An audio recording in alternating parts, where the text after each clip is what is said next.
welcome to Let's Talk Spoop.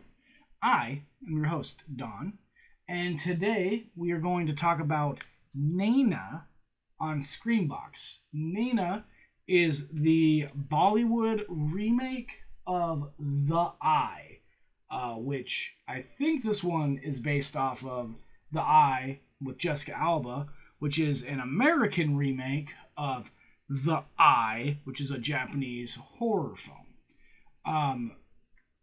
So as per usual on Let's Talk Spoop, we break things down into 6 separate categories. Those 6 separate categories are story, acting, music, atmosphere, look, and finally creep.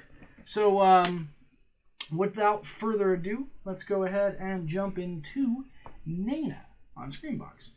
So it opens up with London, 18th July, 1986.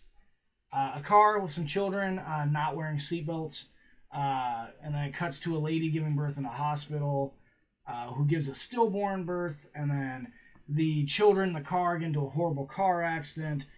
One of them is Naina. She takes glass directly to the eyeballs, and then at the same time, the stillborn child comes back from the dead.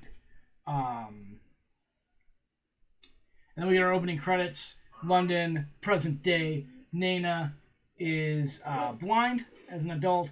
She's about to have surgery on her eyes to become unblind.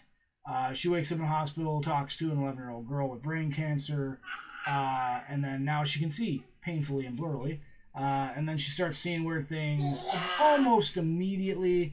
This movie is literally The Eye with Jessica Alba. I watched The Eye with Jessica Alba probably 2 years ago, and this movie is almost shot for shot that movie, with the exception that instead of America and Mexico, it's London and India.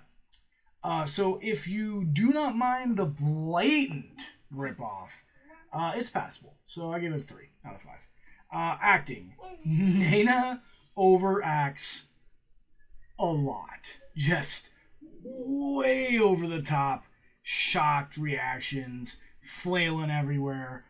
So 2 out of 5 for acting. Music. There was no song and dance routine. And therefore, 2.5 out of 5. I am not happy. I even went so far as to draw a little frowny face in my notes because it made me so sad. So no song and dance routine. Atmosphere, it's fairly engaging. I watched the whole movie, so 3 out of 5 for atmosphere. Look, the little girl who Naina wakes up to has a very obvious bald cap on. Like, horribly obvious. And then the ghosts, there were ghosts. They looked like ghosts. They weren't very spooky. So 2 out of 5 for look. And then finally, creep is a 1 out of 5. It does not help that this story is just a blind remake of an American remake of a Japanese remake. So having already seen the American version, which I did find creepy, this movie just kind of swung and missed for me. So 1 out of 5 for creep, which gives us a grand total of 2.25 out of 5 skulls for Naina on Screambox. Okay, thanks, bye.